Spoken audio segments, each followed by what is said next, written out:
Salut! J'imagine que vous préféreriez que je vous parle de Heated Rivalry, ce gros succès télé, rivalité passionnée en français à la place de politique. Will we seeing each other a lot?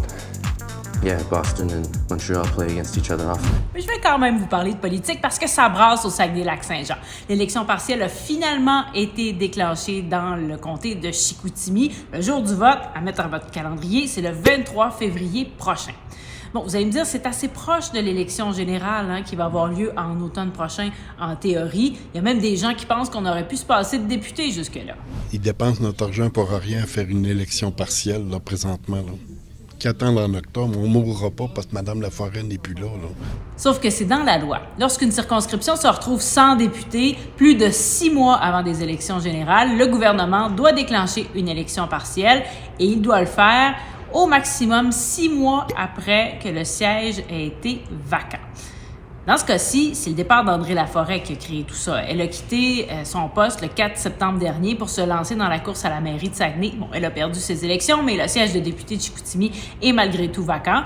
Donc, le gouvernement devait lancer des élections avant le 4 mars 2026. Et si vous trouvez que ça vaut pas vraiment la peine d'avoir une élection partielle aussi proche d'une élection générale, le professeur de sciences politiques au cégep de Jonquière, Pierre Turcotte, vous donne quasiment raison. Je suis d'accord avec les gens que ça est absurde et en ce moment, à cause des élections générales qui s'en viennent dans 6 mois, cette élection-là revêt un cachet, je dirais quasiment uniquement stratégique.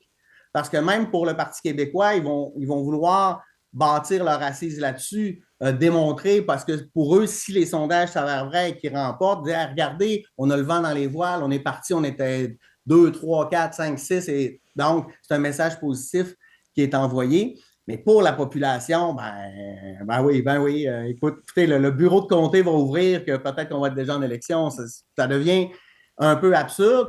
Mais c'est dans la loi. Et puisqu'il faut le faire, il semble que c'était à l'avantage des libéraux et des caquistes que cette élection-là ait lieu avant qu'ils n'aient trouvé un nouveau chef. Voici pourquoi. Imaginez un nouveau chef, vient d'arriver, la partielle est là, et là, son candidat perd. Et il n'a peut-être pas eu le temps de mettre ses assises, de fonctionner comme il voulait, d'être optimal, efficient dans son fonctionnement. Et là, on va y reprocher, on voit que ça ne change rien de nouveau chef. Donc, c'est un peu un message négatif. Contrairement à, on peut bâtir sur ce qu'on a appris et puis là, entendre ce que les gens ont à dire et transformer ça dans un message qu'on va vouloir passer. Fait que les candidats vont vouloir se démarquer parce qu'on sait, les régions, c'est vraiment important dans des élections générales. Citoyens de Chicoutimi, retenez la date. Le 23 février prochain, ce sera le jour du vote. Et évidemment, à Place Publique, on va couvrir cette campagne électorale pour vous. Soyez là.